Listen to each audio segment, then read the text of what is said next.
సరే, బ్రహ్మశ్రీ చాగంటి కోటేశ్వరరావు గారి అద్భుతమైన ఆధ్యాత్మిక ప్రవచనాల సారాంశాన్ని విశ్లేషించే ఈ ప్రయాణంలోకి వెంటనే వెళ్ళిపోదాం. ముఖ్యంగా ప్రాచీన గుణాలైన సహనం, ఓర్పు, ఇంకా ధర్మం ఇవి మన జీవితాన్ని ఎలా ప్రభావితం చేస్తాయనేది ఈరోజు మనం చాలా లోతుగా తెలుసుకుందాం. అసలు క్షమ అంటే ఏంటి? అది కేవలం ఒక చిన్న పదం కాదు సుమా. ఓర్పు, సహనం, దాంతోపాటు ఇతరులను మనస్ఫూర్తిగా మన్నించే ఒక అత్యున్నతమైన లక్షణం. మనందరి జీవితాల్లో కష్టాలు, సవాళ్లు రావడం సహజం కదా. అలాంటప్పుడు మనం ఆధ్యాత్మికంగా స్థిరంగా నిలబడాలంటే దానికి అత్యంత బలమైన పునాది ఈ క్షమాగుణమే.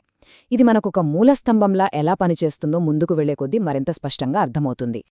ఇక్కడ ఒక ఆసక్తికరమైన పోలిక చూద్దాం. ఒకవైపు ఏమాత్రం స్థిరత్వం లేని, ఎప్పుడూ ఆవేశంతో రగిలిపోయే జీవితం, మరోవైపు క్షమ, ధర్మంతో నడిచే జీవితం. ఈ రెండిటికి మధ్య ఉన్న తేడా ఏంటో తెలుసా? క్షమలేని జీవితం సముద్రంలో గాలికి కుట్టుకుపోయే పడవలాంటిది. ఎటు వెళ్తుందో ఎవ్వరికి తెలీదు. కాని జీవితం ఎప్పుడైతే ధర్మం, ఓర్పు అనే రెండు బలమైన యాంకర్లతో ముడిపడి ఉంటుందో అప్పుడా జీవితం అద్భుతంగా, ఎంతో అర్థవంతంగా మారుతుంది. ఇక ఇదంతా అసలెక్కడ్నుంచొచ్చిందంటే రామాయణంలోని జ్ఞానం నుండి. ఈ ప్రాచీన ఇతిహాసం మనకు ఎలాంటి సందేశాన్ని ఇస్తుందో చూద్దాం. ఈ ప్రవచనంలో ప్రస్తావించిన ముఖ్యమైన మహనీయులను ఒకసారి గుర్తుచేసుకుందాం. శ్రీరామచంద్రుడు, సీతామాత, వాల్మీకి మహర్షి, ఇంకా హనుమంతుడు. వీరంతా కేవలం ఇతిహాసంలో పాత్రలు మాత్రమే కాదు కదా. మనమిప్పుడు మాట్లాడుకుంటున్న క్షమ, ధర్మం అనేవి ఆచరణలో ఎలా ఉంటాయో చూపించిన నిజమైన ప్రతిరూపాలు. అక్షరాలా ఈ గుణాలకు వీరు నిలువెత్తు నిదర్శనాలని చెప్పొచ్చు. ఇందులో ఒక అద్భుతమైన అంశముంది. అదే సీతామాత, భూమిపుత్రిక. ఈ దైవికమైన సంబంధం గురించి ఇప్పుడు మాట్లాడుకుందాం. అసలు భూమికి, ఓర్పుకి ఉన్న సంబంధమేంటి? ఒకసారి ఆలోచిద్దాం. భూమి మీద మనం ఎన్ని రకాల భారాలు వేస్తున్నాం, అయినా సరే ఏనాడైనా భూమి ఫిర్యాదు చేయడం మనం చూశామా? లేదు కదా. అనంతమైన ఓర్పుకు, తనపై ఎంత భారం వేసినా చాలా హుందాస్గా భరించే గుణానికి మన భూమి తల్లి ఒక గొప్ప ఉదాహరణ. ఓర్పు అనే పదానికి భూమికి మించిన అసలైన అర్థం మరొకటి లేదేమో అనిపిస్తోంది.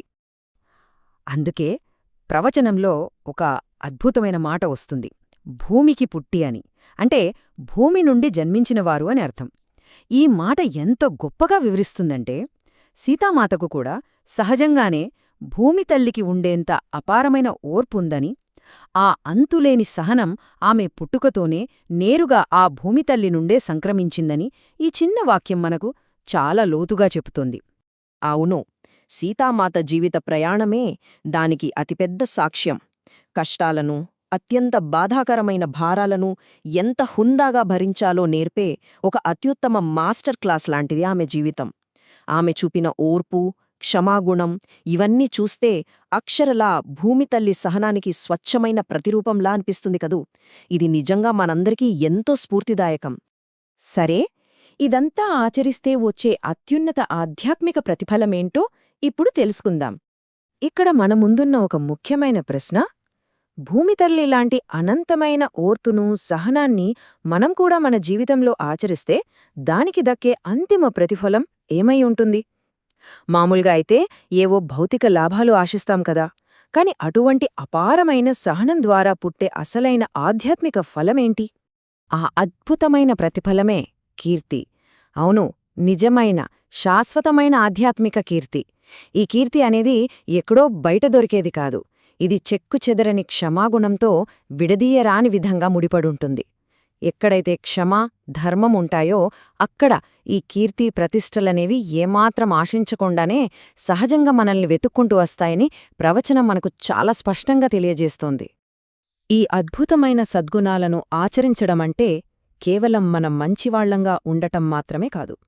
జగద్గురువు అంటే సాక్షాత్తు ఆ ప్రపంచ గురువు యొక్క అత్యున్నత ఆధ్యాత్మిక జ్ఞానంతో మన ప్రయాణం సమలేఖనం కావడం, అంటే సింక్ అవ్వడమన్నమాట. ఇలా అత్యున్నతమైన దైవిక జ్ఞానంతో మమేకం కావడమే అంతిమంగా మనకు నిజమైన ప్రశాంతతను, సామరస్యాన్ని ఇస్తుంది. మనం ఈ విశ్లేషణను ముగించే ముందు ఇదొక్కటి ఆలోచిద్దాం. భూమితల్లిలాంటి అనంతమైన ఓర్పును ఆచరించడం అనేది ఈ రోజుల్లో మన ఆధునిక ఆధ్యాత్మిక ప్రయాణాన్ని ఎలా మారుస్తోంది?